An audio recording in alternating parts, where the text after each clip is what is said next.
I think I've just started to believe in the team a lot more recently. And obviously, I like Windsor's done that, but like the way they're playing and like the level of like McDavid and Draisaitl at the moment, and even Ekholm, Skinner obviously got the shutout last night too. Like this team is just playing at such an elite level and beating such good teams that it's like, tell me how we don't win the division. Who is going to beat them? We'll get there in a second because it's interesting. I'm liking your bet more. Did we write down the word that was the word association 2 days ago? Yeah, it was. And I went, That was my answer. I was 100%. We get it. Yeah. I mean, it's changed greatly in the last 72 to 96 hours. Those 2 wins, both in regulation against Vegas and LA, they just make a massive difference.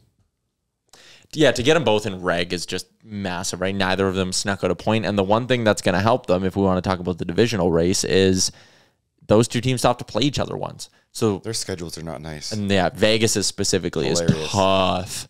You think Vegas can fall down to 3rd? Yeah, I think so. Do you have their schedule available? We'll check in on that a little bit later. Yep. Yeah, so it's going to be interesting because I looked at the Oilers' schedule. I mean, you know, they got another game against LA. That's going to be a massive one. But I also see an opportunity for them to win out. If they play the way they did last night, I'm not concerned that anybody's going to stop them. They play the way they did in the second period versus Vegas? Oh, and that was on the second half of, like, Dan, you were in the building. Mm-hmm. You watched everybody leave early. Yep. Well, I honestly, I didn't even notice it until I looked down into the lower bowl, and then like behind the Golden Knights bench, it was just empty seats. You told a funny story like when I got here to the office today about Lil Jon coming out and trying to get people fired up. With about 8 minutes left to go. So yeah, if you've never been to Vegas, they roll out every celebrity that they have, and they've done videos with all of them, and 8 minutes left to go in the game. Oilers are up big, and Little John comes on the screen and says, "Golden Knight fans, where you at? Make some noise, yeah!" And nobody makes us a peep. And so the Oiler fans, we all stood up and we're like, "I guess we'll do it," and it just gave them a round of applause. Like, oh, it was a rough look. I haven't seen an exodus like that since Nashville when we were up 3-0, and then everybody in Nashville went to Broadway and got drinking early, and they did that night against Vegas too. Or with Vegas too. Looking back, it's so Monday, Arizona, big win. Coyotes are a good team at home.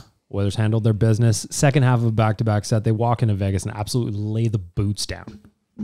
That was as good of a game against Vegas. They allowed 4 goals, meh.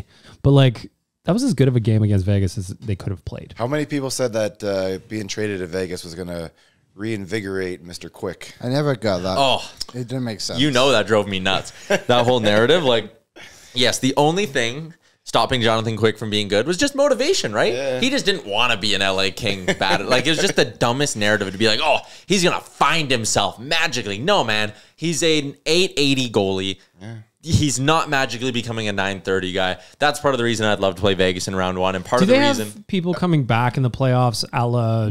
Logan Thompson, maybe. But like Mark Stone's not coming back? There's no word on it. No, I think Mark Stone's worried about his career. Yeah, I think so.